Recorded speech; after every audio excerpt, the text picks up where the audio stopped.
What's up?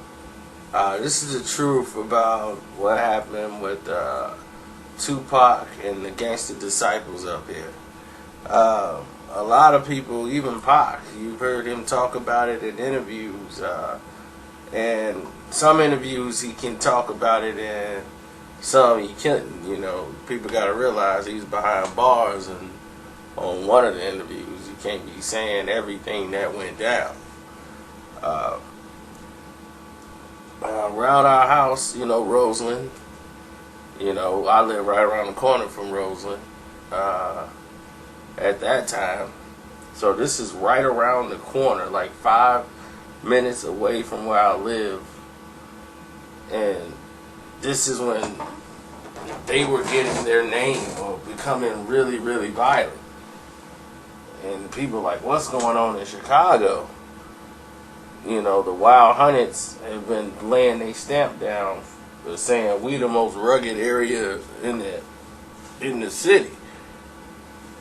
And the Wild Hunteds is anything past 103rd. People gonna say anything past 100 is the Wild Hunteds. That's not true.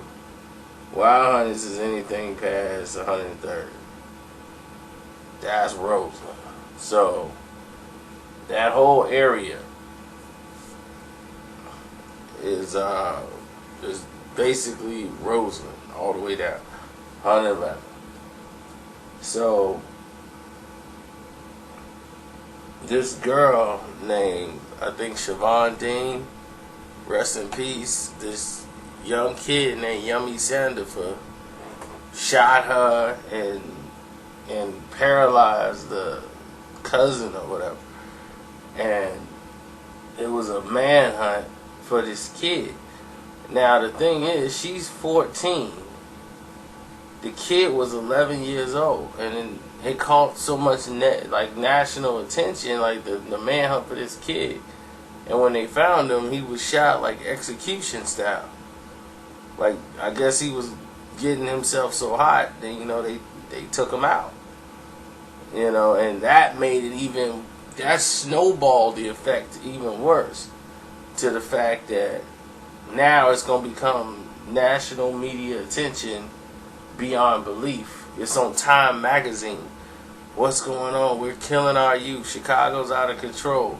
So now you have the nation paying attention. When you make Time magazine, now you have the nation's attention on this subject. So now the police commissioner, everybody's involved. You got everybody who wear a blue uniform kicking in doors trying to find out who killed this kid. And at this time,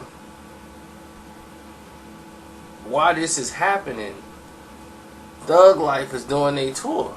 Like, Tupac members coming up here, and all the Gangster Disciples and everybody else, they love Tupac. So a lot of them from Chicago, even the 666 gangsters, them like high-breaking Gangster Disciples, they were going to see Thug Life. From the cradle to the grave, that was like the gangster song. Every gangbanger's theme song at that time. From the cradle to the grave was their motto. So they going up to Milwaukee, which is nothing but a 2-hour drive at that from the city, all the way up there. And then this GD's in Milwaukee. They all going to see the show and everybody up there. So you got people from Chicago that's actually there. So Pac was saying, in the middle of the show, like, look, y'all got to stop. I don't want to taught y'all how to kill, And I'm telling y'all right now, y'all got to stop. Y'all got to stop killing these babies. Because they was throwing up the Gangster Disciple signs at Tupac. And he was like, I ain't playing. I'm serious, man. Stop killing these babies. I'll kill y'all, MFs. I'm not effing playing. I'm serious. I don't care about that. And they throwing the Gangster Disciple. I don't care about none of that. Y'all stop killing these babies. And he going off. So the dude started throwing stuff at him. And Tupac jumped off stage, ran to the back, and shot in the air. boom, boom, boom. And that's when people started dispersing, you know. And then his guys, Thug, like, they was like still on the stage. And then Pac ran back up there. One of his guys that was with him came up. And most of them dudes, they was trying to break out of there because nobody had no heat. Security's coming, pushing people out. And they trying to get over there to Pac. You know, the gangster disciples that showed up. They trying to find their way to get over to Tupac and the rest of them. And they ready to send it off. But they was like, man, he's strapped. We got to get out of here. We'll get them when they get outside. So they trying to get to outside and hit the exits and get out of there so they can go get strapped up and do what they want to do. So Pac and them, they dart back to the locker room. Dude got a backpack. Everybody put the guns in the backpack. They give it to their guy. He break out. Security in there. They hit the back door. They take the table and everything and turn it over and block the door. Then the police show up. Milwaukee police. They banging on the door. Do. Open up this door. They was like, we ain't opening up shit. You know, that was Pac them. They ain't opening up shit.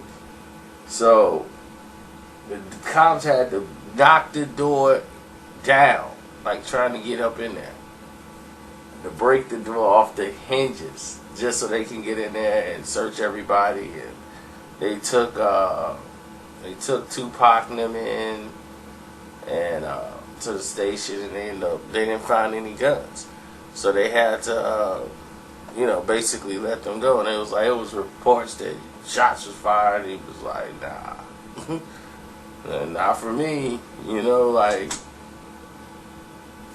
they didn't have nothing on them, so they basically got escorted out the town. But when that happened, like, it was shortly after that Tupac had went to jail for something, and they was doing the promotion. It caught like national attention that Tupac had spoke up about it, and since it was national campaign, any politician was running, they were using the Yummy Sandifer, tragedy. Man, that's a beautiful at that, as far as knowing what the pitch. Sorry, ESPN just popped up. I had it paused. I must have sat on it. But for that time period, and when they was doing all that, and he was locked up, they actually, what they did was they actually tried to find a way to reduce Tupac's time by having him do this documentary in jail. That's why you guys saw the video, like, after he was deceased. It never came out. It never was finished. But once he was died, they had the permission. Like, he never written off on it. Or something happened where the rights, they couldn't get it while he was alive because he never signed off on it when he was deceased. The video became viral. It's everywhere. It's on YouTube. You see Tupac with his little mini fro. He's talking about Yummy Sandifer and the case and all this extra stuff. And he had all these lawsuits streaming from that. And people did write him letters was thanking him because the people in the town were saying, thank you, these gangster disciples, they ruining the streets and da-da-da-da. And I remember the gangster disciples being pissed at Pac, and then the ones that didn't go was like, man, I wish that was there, man. Like, they was still supporting Pac. That's the thing. They was like, man, he just snapped. Like, maybe he a BD. I mean, that's how it was back then. People in Chicago think that people in LA are affiliated to other gang members that they have. If you do one thing with your fingers, and maybe I saw it on the video, he did this with his hands. He rolling with them. And that's all they need to see. Is you do something stupid with your finger one time, they affiliate you. And it'd be the people that think you're rolling with them that be wanting to take you out. I thought he was one of us. Oh, he can go now. So you don't even know what's going on. You've been moved from gang to gang, and you, like, never been in one. And they moving you from gang to gang. Oh, you're a BD. Yeah, he rolling with the BD. You see how he wearing that star? Yeah, he rolling with the BD. That's a 5 point. So, people would associate you and move you around so many times, and you don't have no clue as to what in the world they're even talking about. That is how Chicago works. So, you have to watch everything you do. Every single little thing you do. You can't wear the certain jackets. I mean, we came up, it's different now. Now they don't really care. Nobody's really on it like that. But in the 90s, dude, you couldn't wear your head cocked to a certain way. If it's tilted to the right, you could be out of there. I mean, I had a hat that didn't fit my head. And walked into the McDonald's, which is really the Gangster Disciple McDonald's in Jeffrey Manor. Jesus Christ. And it was just the wrong time, wrong day. They all in there. And they making a speech. I asked the general manager, this our McDonald's. And I got a hat on. Now my brim is tilted a little bit. And the other part is leaning over. And he's like, I don't know what this dude's doing. I'm like, it ain't me. The hat just don't fit my head. But the hat match. So I'm wearing it to match my outfit. And they looking like, Gangster Disciples are looking like, I don't know about this guy. You know, I gotta see what's going on here. And he's like, where you from? That's normally, normally that's how it starts, with a where you're from. And I'm like, from Grove Heights. From Grove Heights. What's over there, man? A bunch of foes and some stones.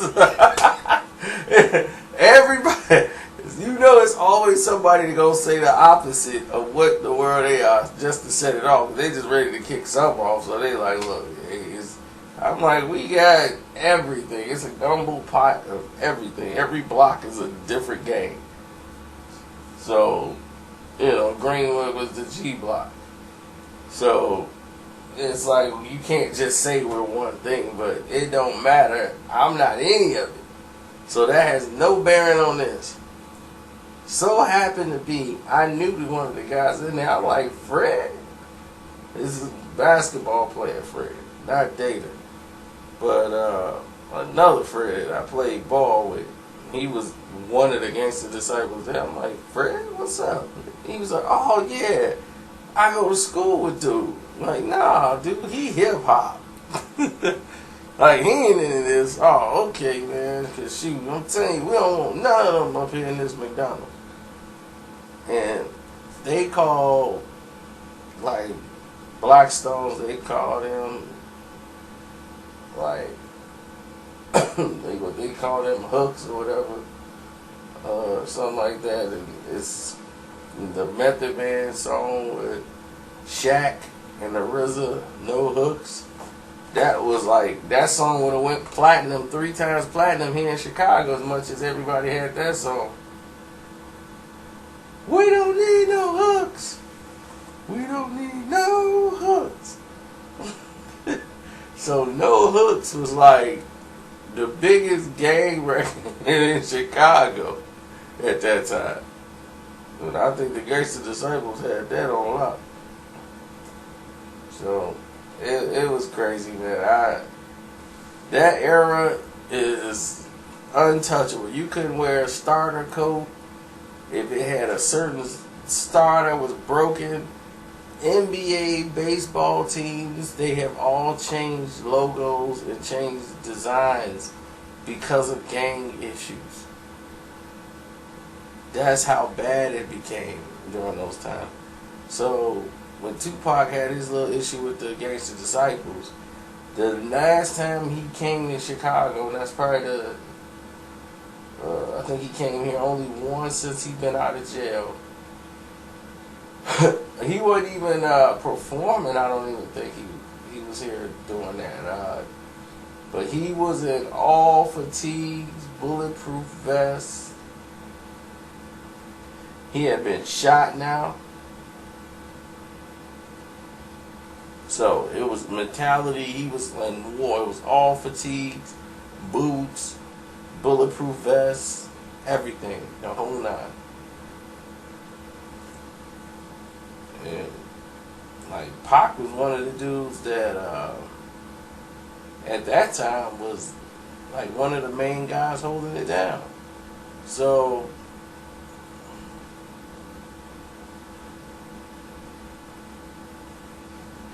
I just think the thing with Biggie, it just escalated and it was building into something that he was going to try to diffuse and fix it, but he never got a chance to. And it just got out of hand from that point on. But he was going to fix it.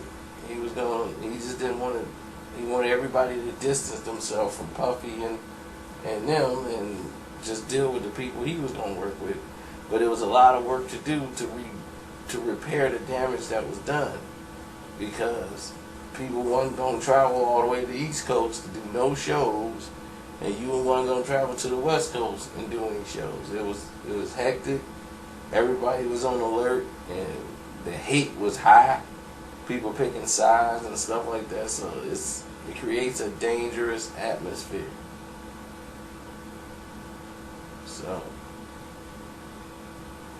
that's it. I'm going to lay my head down and get some Z's. In Chicago, I think they was GDs. Yeah.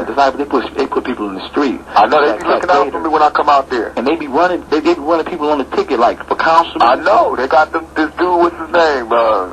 Some nigga they just had out there, but he lost. Yeah, Gator. He came close. Gator. Yeah. He came close though. Yeah. Them some good cats too, man. I went out there. They be looking out for me, but they be gang. So like the one set want me to be down with them, and yeah. The Blackstones want me to be with them. Yeah. And be with them, but yeah, I had to run in with them in Milwaukee because that was when that little kid died, Yummy Sandifer. Yeah, I heard you sent a shout out to him. Yeah, I did a show that next day after they just killed that kid. Yeah. Because you heard what happened, right? Yeah, they executed him. Right, they executed him, and I was out there when I did the show. The gang was in the fucking audience. The whole gang had like bought out the stadium. Damn. So I'm rapping to the niggas that just killed this little kid. Oh. And they all screaming out thug life, and I felt bad. Like, wait a minute, they got it twisted. Yeah. So I started cursing them niggas out, like, y'all niggas is cowards. Y'all niggas cowards. Y'all killed that kid. Y'all niggas is punks, man. I hate all you niggas. I hurt all you. Them niggas started throwing shit. We had out in the stadium. Damn. It was tough, man. The whole gang tore up the whole neighborhood. But then I started getting letters from that area where all, like, the mothers, the girls was writing me, like, thank you for doing that, because everybody's scared of these niggas. See, that's what I want to do. That's right. I want, if these gang niggas ain't gonna get straight, then I want to take them out the gang. That's real. Because if they don't, it's making trouble on us. Yeah, because if you ain't part of the solution, then you part of the problem. No doubt. Therefore, you gonna be trying to whack us anyway. No doubt. See what I'm saying? So shit.